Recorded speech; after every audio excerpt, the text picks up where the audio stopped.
So in our last video, we talked about the idea of combining different vectors together. So this video, I wanted to discuss a couple of topics on combining vectors, a couple of rules you need to know on combining vectors. And so let's go ahead and start by writing out these two rules. And the first one is, let's go ahead and put a dash there. Vectors can be added if they are parallel. And the second rule is if they are not parallel, you must add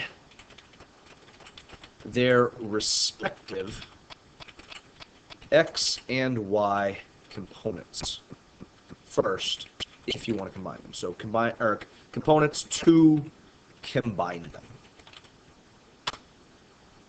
And let's go ahead and just bring this in just a little bit. And we've already kind of looked at the first idea, and really the second idea in previous examples, or in the previous video, where we had only x components, and we had only y components. We only had vectors going in the x direction or the y direction, but none going off at different angles. So let's go ahead and talk about this parallel idea, but with one going off at a different angle. So let's start with a horizontal axis, an x-axis. And we'll just use a dotted line to represent that. And let's go ahead and draw ourselves just some random vector.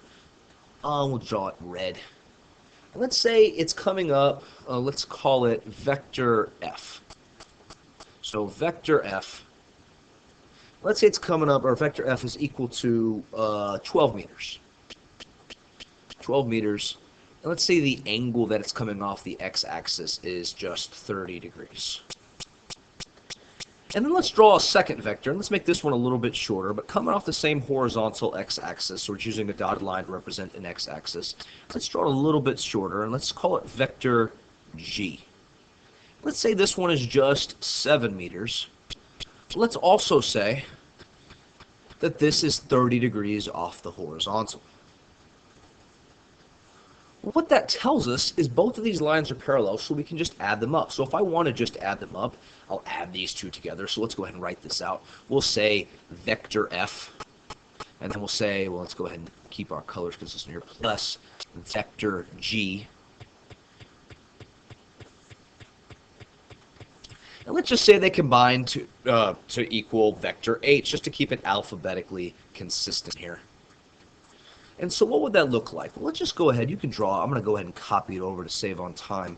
We can just re-sketch this vector, and then we can add vector g at the end of it. So we'll just sort of add the tip of vector g to the tip of vector f right here. And they just kind of add together. And we don't need that 30-degree angle to be written, because we can just say this is one straight line that's going 30 degrees off the horizontal, and that's so vector f and vector g are combining to make vector h, which apparently would be just 12 plus 7 is 19 meters, and that's 30 degrees coming off of the x-axis.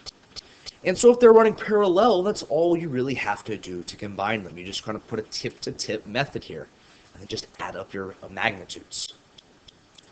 But what if they're not parallel? So what if we had another vector here, and let's say this one's coming up, let's make it, let's call this one, well, first off, let's make it an actual vector by adding our lines here. Let's call it vector p.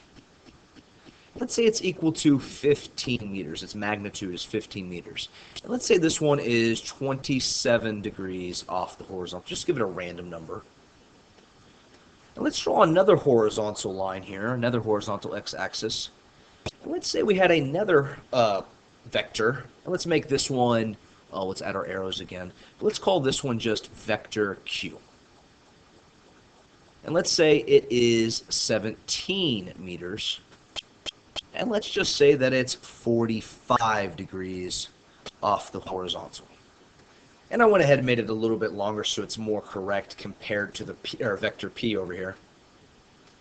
But how would we combine these? Well, in reality, we would do the same thing. We would do the tip-to-tip method, but the angle would change. So we can go ahead and add another horizontal line. And we can say vector p, let me get my pencil tool out. We can say vector p plus vector q equals, and then, well, let's go ahead and redraw our vector p over here. So we'll go ahead and add this up, and it should be about 27 degrees off the horizontal. And we'll just make it look very similar to the one above it here. And we'll call this vector P, of course. And then we can add vector vector Q as well. And we'll go ahead and make sure we also draw it the same general direction here as it was before, 45 degrees. So you can see the angle's a little bit different now. And then we can add the arrows and label it vector Q. And hopefully now you're seeing how you can't just add these up. It kind of changes a little bit. And that's because of the differing angles. This angle is 45 degrees off of this imaginary horizontal, whereas this one is 27 degrees. So they don't add up exactly just like normal 15 plus 17. But they would combine. And so how would they combine? Well, we can draw out a new vector here and just sort of connect it by a straight line, which isn't the exact same as the length of P and Q added together, if you notice. And we can just call this new vector, well, PQ, well, after Q is R, vector R, which we don't know the magnitude and we don't know the angle. But to figure it out, we would just use, as our note said before at the beginning of this video, we would just use our X and Y components of each. So we can use our X component here of P. So we can use P of X here. And we can go ahead and label this as P of X, the X component of vector P. And we can use our Y component here, or the Y component of vector P, as known as P of Y. And then we can do the same thing with Q.